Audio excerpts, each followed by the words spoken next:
제가 들려드릴 30번째 책은 최인훈의 소설 광장입니다.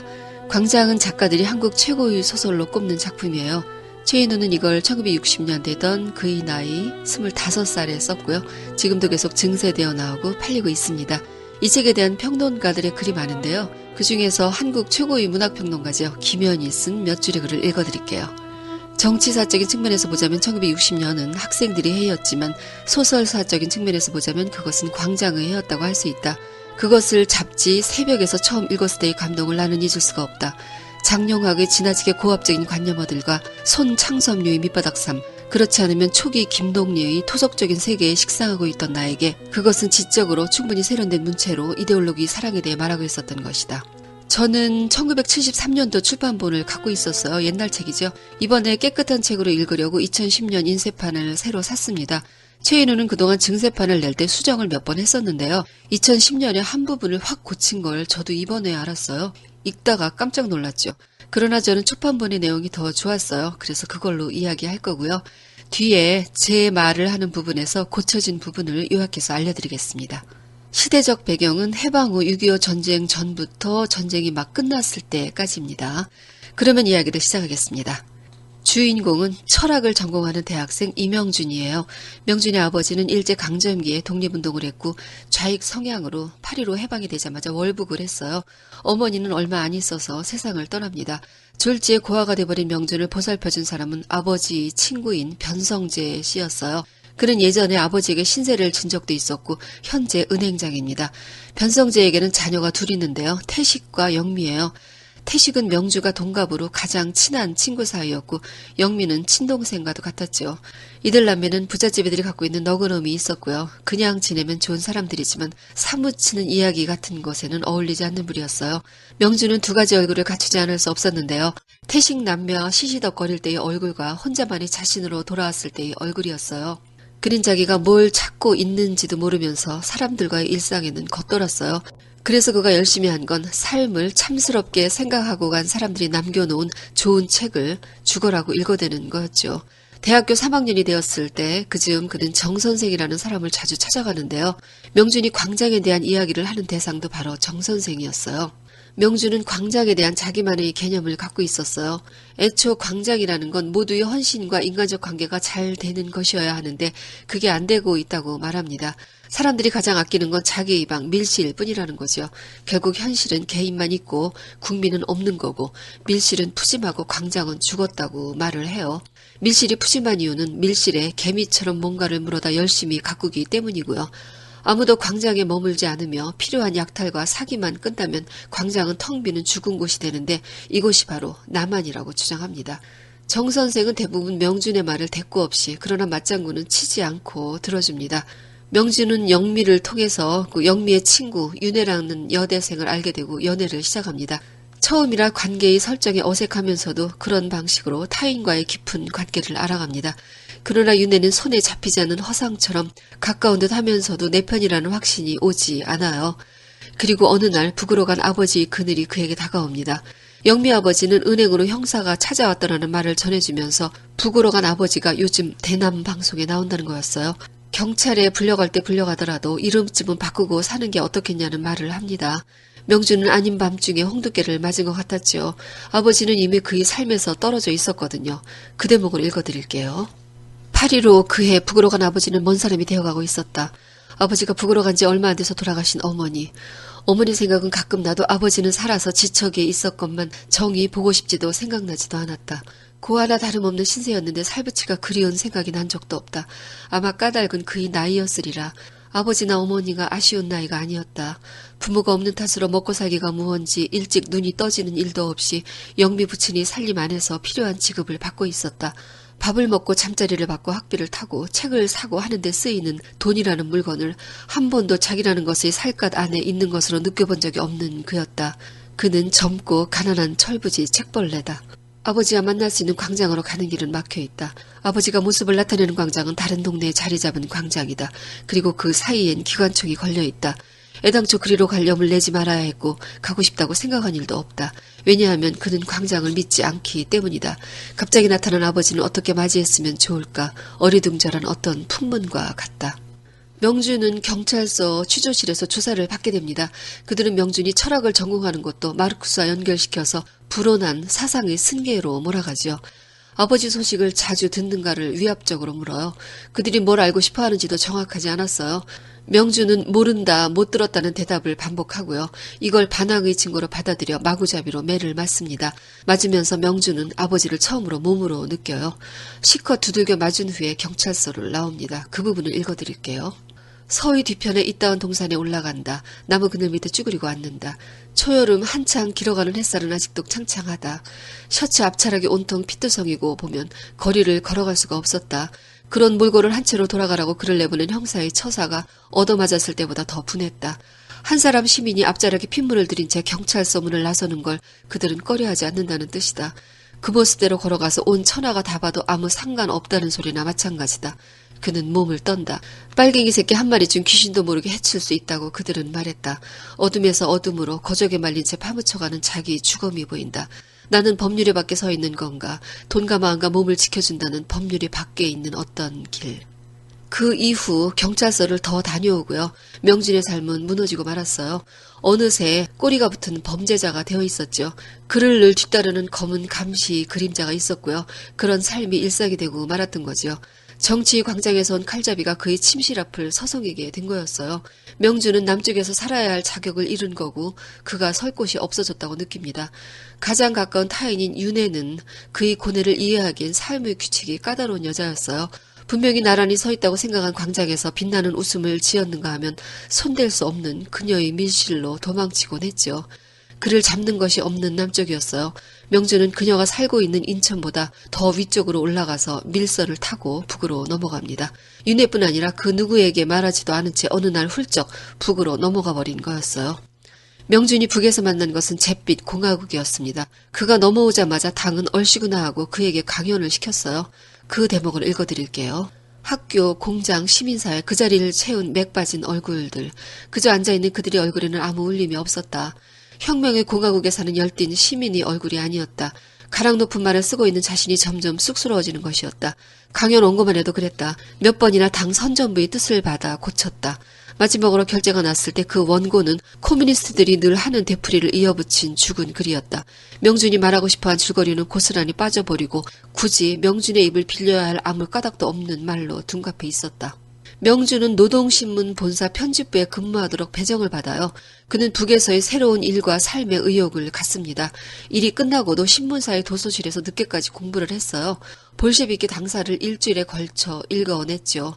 그곳에서 교양이라는 것은 명준이 그동안 써오던 말이 아니었으므로 모조리 고쳐야 했지만 그들이 말에는 색깔도 냄새도 없었어요. 그는 결국 호랑이 굴에 스스로 걸어들어온 자신을 저주하면서 이 숨막히는 공기 속에서 자기는 무얼 해야 하나 진땀만 흘렸어요. 게다가 더욱 그런 좌절감에 빠진 건 아버지도 한 몫을 했습니다. 아버지는 새 장가를 들어있었어요. 그 대목을 읽어보겠습니다. 민주주의 민족통일전선 중앙선전 책임자인 그의 부친은 모란봉 극장에 가까운 적산집에 새 아내와 살고 있었다. 평안도 사투리가 그대로 구수한 조선 여자의 본보기 그저 여자였다. 머리수건을 쓰고 아버지가 벗어놓은 양말을 헹구고 있는 그녀를 보았을 때 명준은 끔찍한 꼴을 본 듯 얼굴을 돌렸다. 명준 또래의 의붓 어머니, 그것은 지옥이었다.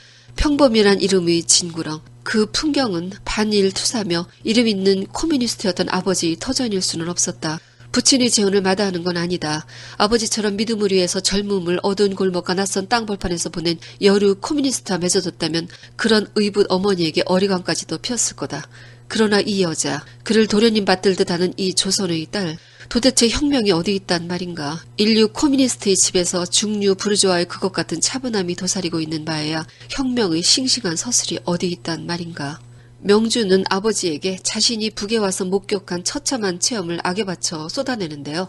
나의 월북은 형사의 고문이 두려워서가 아니라 보람있게 청춘을 불태우고 싶었던 것이다 라던가, 남쪽엔 보람을 느끼면서 살 수 있는 광장이 없었다. 또 있긴 해도 더럽고 처참한 광경이었다. 남에서는 어디를 둘러봐도 정열이 없었고 비루한 욕망과 탈을 쓴 권세욕과 섹스뿐이었다. 서양에 가서 소위 민족주의를 배웠다는 놈들이 돌아와서는 자기 몇 대조가 무슨 판서 무슨 참판을 지냈다는 자랑을 늘어놓으면서 인민의 등에 올라앉아 구둣발로 그들이 배를 걷어차고 있었다. 일본 놈들 밑에서 벼슬을 지내고 애국자를 잡아 죽이던 놈들이 무슨 국장, 무슨 처장, 무슨 청장 자리에 앉아서 인밀들을 호령하고 있더라. 그런데 월북해서 본 건 더한 참상이었다. 자기 정권을 세운 기쁨으로 넘치는 웃음을 지닌 인민이 없더라. 바스티유 감옥을 부수던 날의 프랑스 인민처럼 셔츠를 찢어서 공화국 만세를 부르는 인민이 어디 있더냐. 노동신문기자로 들어가서 프랑스 혁명 해설 기사를 썼다가 그건 인민의 혁명이 아니라 부르주아 혁명이었으니 잘못된 거라며 욕을 먹고 자아 비판을 해야 했었다. 그때 말하고 싶었던 건 프랑스 인민이 가슴에서 끓던 피와 붉은 심장의 설렘에 대해서 말하고 싶었으며 그게 바로 자본주의와 가르는 단 하나라고 생각했을 뿐이었다. 여기선 당이 주인공이더라. 인민은 복창만 하면 되는 거더라. 그저 기껏해야 일찍이 스탈린 동무가 말하기를, 일찍이 레닌 동무가 말하기를로 시작하면 되던데 그게 맞더라. 이미 위대한 동무들에 의해서 말아져 버렸으므로 인민은 이제 위대할 필요가 없는 거더라. 명주는 이런 말들을 쏟아내며 배를 끌어안고 목을 젖히며 울다가 엎드려 울었어요. 부친은 묵묵히 명준의 말을 듣기만 했습니다. 그날 밤 명준의 방에 부친이 소리 없이 들어왔고 명준은 자는 척 했어요.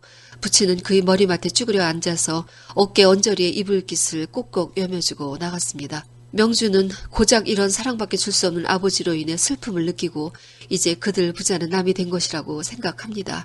곧 하숙을 정하고 아버지 집에서 나옵니다. 그리고 여자를 만나는데요. 그녀의 이름은 은혜입니다. 은혜는 국립 발레단에 소속되어 있는 발레리나예요. 그들은 곧 연인이 됩니다.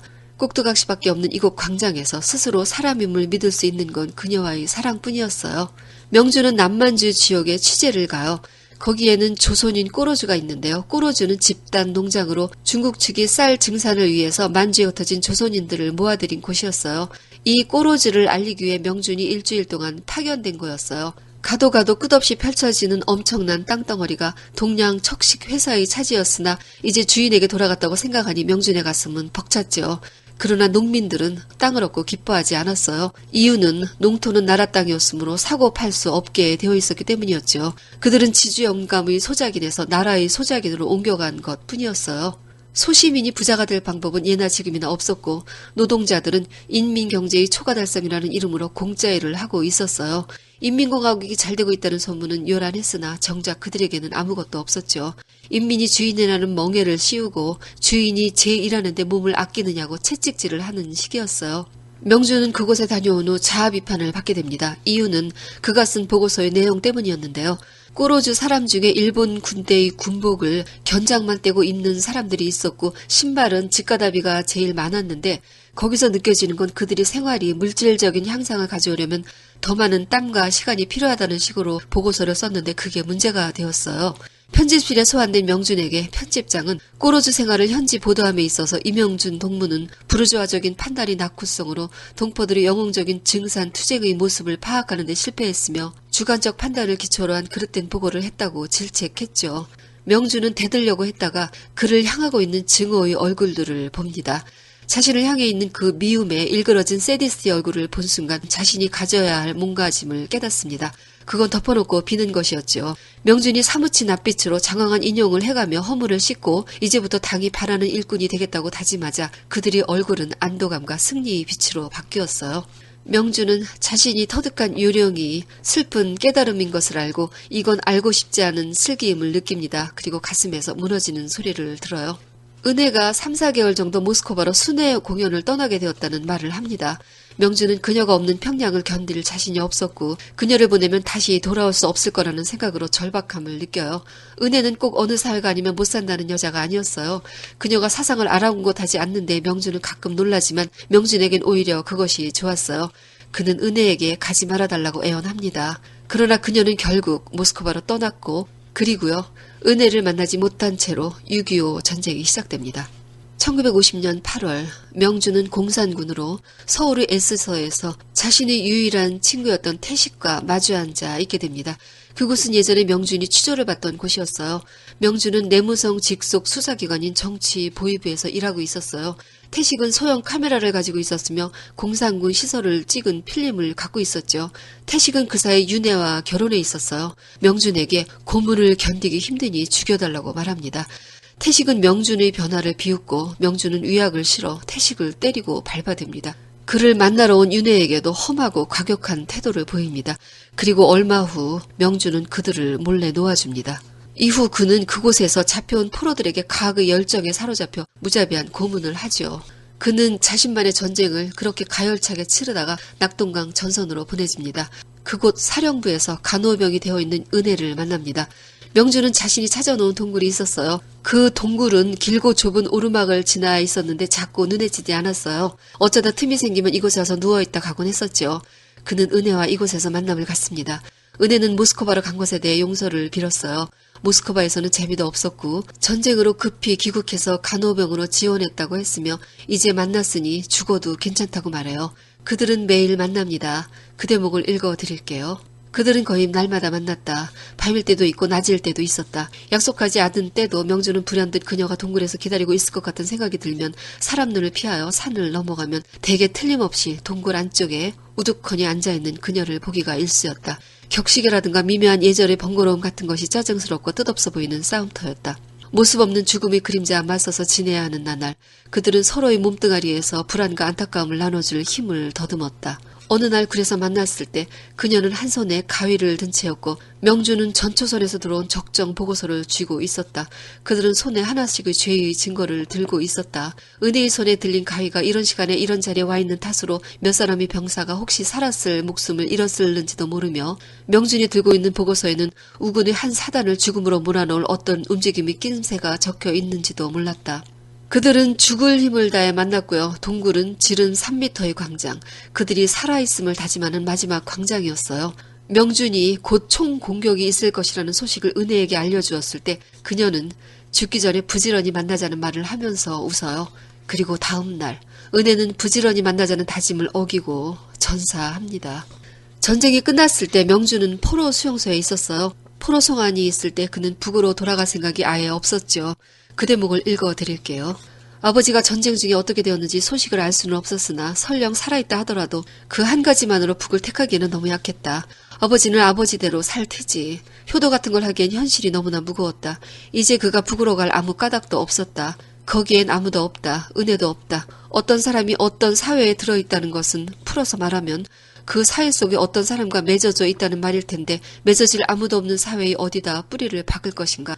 더구나 그 사회 자체에 대한 믿음조차 잃어버린 지금 믿음 없이 절하는 것이 괴롭듯 믿음 없이 정치 광장에 서는 것도 두렵다.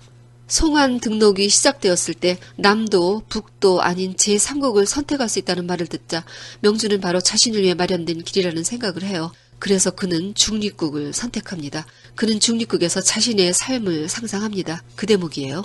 아무도 나를 아는 사람이 없는 땅. 하루 종일 거리를 싸다니는데도 어깨 한번 치는 사람이 없는 거리. 내가 어떤 사람이었던지 모를 뿐더러 알려고도 하는 사람이 없다. 병원 문직이라든지 소방서 감시원이라든지 극장의 매표원. 될 수 있는 대로 마음을 쓰는 일이 적고 그 대신 똑같은 움직임을 하루 종일 되풀이면 하면 되는 일을 할 테다. 수의실 속에서 몸의 병을 고치러 온 사람들을 바라볼 테다. 문간을 깨끗이 치우고 아침 저녁으로 꽃밭에 물을 준다. 원장 선생이 나올 때와 돌아갈 때는 일어서서 격려를 한다. 간호부들이 시키는 잔심부름을 기꺼이 해줘야지. 신문을 사다 달라느니 모퉁이 과자집에서 초콜릿 한 개만 사다 달라느니 따위 귀여운 부탁을 성심껏 들어준다. 그러면 그녀들은 봉급날이면 잔돈풀을 모아서 싸구려 모자나 양말 같은 조촐한 선물을 할 게다. 나는 고마워라 허리를 굽히며 받는다. 중립국을 택한 명주는 인도의 캘커타로 가는 타고르호에 승선합니다. 타고르호에는 선장과 선원들과 명준과 같은 석방 포로들이 타고 있었어요. 석방 포로들이 목적지는 같았고 처지도 같았으며 선원이나 선장이나 다 한 배에 탄 사람들이었지만 그곳에서도 그들의 광장은 한 마음이지 않습니다. 모두 각자의 욕망을 뱉어냈고 그 욕망들은 품위 없거나 세속적이었죠. 희망의 백길, 새 삶의 길이어야 했음에도 마음을 송두리째 흔드는 허전함이 곳곳에 있었어요. 석방 포로들은 중간 정착지에서 배를 내리지 못하는 원칙이 있었는데 그들은 홍콩에서 내리려고 했고 그게 무산되자 마카오에서 내리겠다는 아우성을 쳤어요. 그들은 명준이 그들이 대폭격으로 선원들과의 사이에서 중재를 해주기 원했지만 명준은 그걸 거부하죠. 그는 이제 이름 없는 수억 명 중에 한 사람으로 살고 싶었고 그러려고 중립국으로 가고 있는 거였으나 알 수 없는 장애들이 현실에서나 상상에서나 자꾸 보였어요. 그는 배 안에서 그를 따라다니는 흰새의 환영을 봅니다. 그걸 피하기도 하고 따라가기도 하면서 심한 배멀미에도 시달려요. 그러면서 점점 자신이 광장은 좁아지다 못해 끝내 그의 두 발바닥이 차지하는 넓이가 되고 말았다는 절망감에 빠집니다. 갑자기 새가 보이지 않았고요. 새를 찾아 나갔을 때 그의 눈앞에 펼쳐진 푸른 광장을 봅니다. 그걸 여태껏 보지 못했다는 게 이상했죠. 큰 새와 작은 새는 좋아서 그 광장을 날고 있었어요. 명주는 마음이 놓입니다. 그리고 그날 밤 선장에게 명준이 행방불명되었다는 보고가 들어옵니다. 소설은 여기서 끝입니다. 어떻게 귀하고 빛나는 한 인간의 인생이 이렇게 될 수 있을까요? 이념의 뿌리는 결국 살아보면 모순뿐인 허상일 텐데 그게 무기도 되고 명분도 되었던 현실이 과연 거기서 막을 내린 건 사실일까요? 이명준은 아프고 아픈 우리들이 역사입니다. 사랑도 영명도 부질없던 그 시절은 그저 지금이 그때가 아니었으므로 다행스러운 계속 그러기를 바랄 뿐이죠. 앞에서 말한 최인훈이 2010년에 증세본을 만들면서 새로 고쳐 쓴 부분은요. 전쟁이 나고 서울에 와서 태식을 만나는 부분이에요. 거길 간단히 말씀드릴게요. 명준이 전쟁이 나고 공산군으로 서울에 왔을 때 살던 집을 찾아갔다가 동네 사람에게 태식의 소식을 들어요. 그가 카메라로 공산군 시설을 찍다가 체포되었다는 거였죠. 명준은 태식을 구해주기 위해서 아버지가 서울에 가서 도움이 필요할 때 만나라고 알려줬던 사람을 찾아가지만 자리에 없어서 만나지는 못해요. 태식도 못 만나고 윤회도 못 만난 채 낙동강 전선으로 가게 되었고요. 전쟁이 끝나 남쪽의 수용소에서 명준은 매일 밤 무서운 꿈을 꾸는데요. 꿈속에서 태식과 윤회를 만나요. 꿈에서는 1950년 8월이고 서울 S서에서 태식을 취재하고 윤호를 험하게 대하는 상황을 생생하게 꿈으로 꿉니다. 잠에서 깨어나면 이것이 꿈이어서 얼마나 다행인가를 생각하지요. 이렇게 이 부분이 바뀌었어요. 증세본에서 최인우는 독자에게 이것에 대해 말했습니다. 그걸 들으면 아쉽긴 하지만 왜 그것을 수정했는지 조금 이해하실 수 있을 겁니다. 그 본문을 읽어드리면서 마치겠습니다. 지난 봄 증세본에 새 개정 부분을 만들어 넣었습니다. 주인공의 그 당시 마음과 바깥 세상의 관계가 좀 더 자연스럽게 맞물리게 하자면 어떻게 묘사하는 것이 더 적절하게 독자에게 다가설까 하는 생각을 따라가 본 끝에 나온 교정입니다. 초반본의 그 부분에 전혀 개연성이 없다 할 수는 없겠지만 주인공에게 좀 지나치게 무거운 짐을 지운 것이 아닌가 싶은 느낌이 줄곧 있어 왔기 때문입니다. 초판본에서 뜻한 효과가 다 사라지지는 않으면서 너무 강조되지는 않게 보이는 쪽으로 고치는 것이 주인공에게 도움을 줄 수 있는 것이라고 생각한 겁니다. 아무쪼록 이후의 독자들에게도 도움이 되었기를 바랍니다. 2010년 가을 저자. 오늘은 여기까지입니다. 듣느라고 수고하셨어요. 좋은 책 가지고 다시 만나요.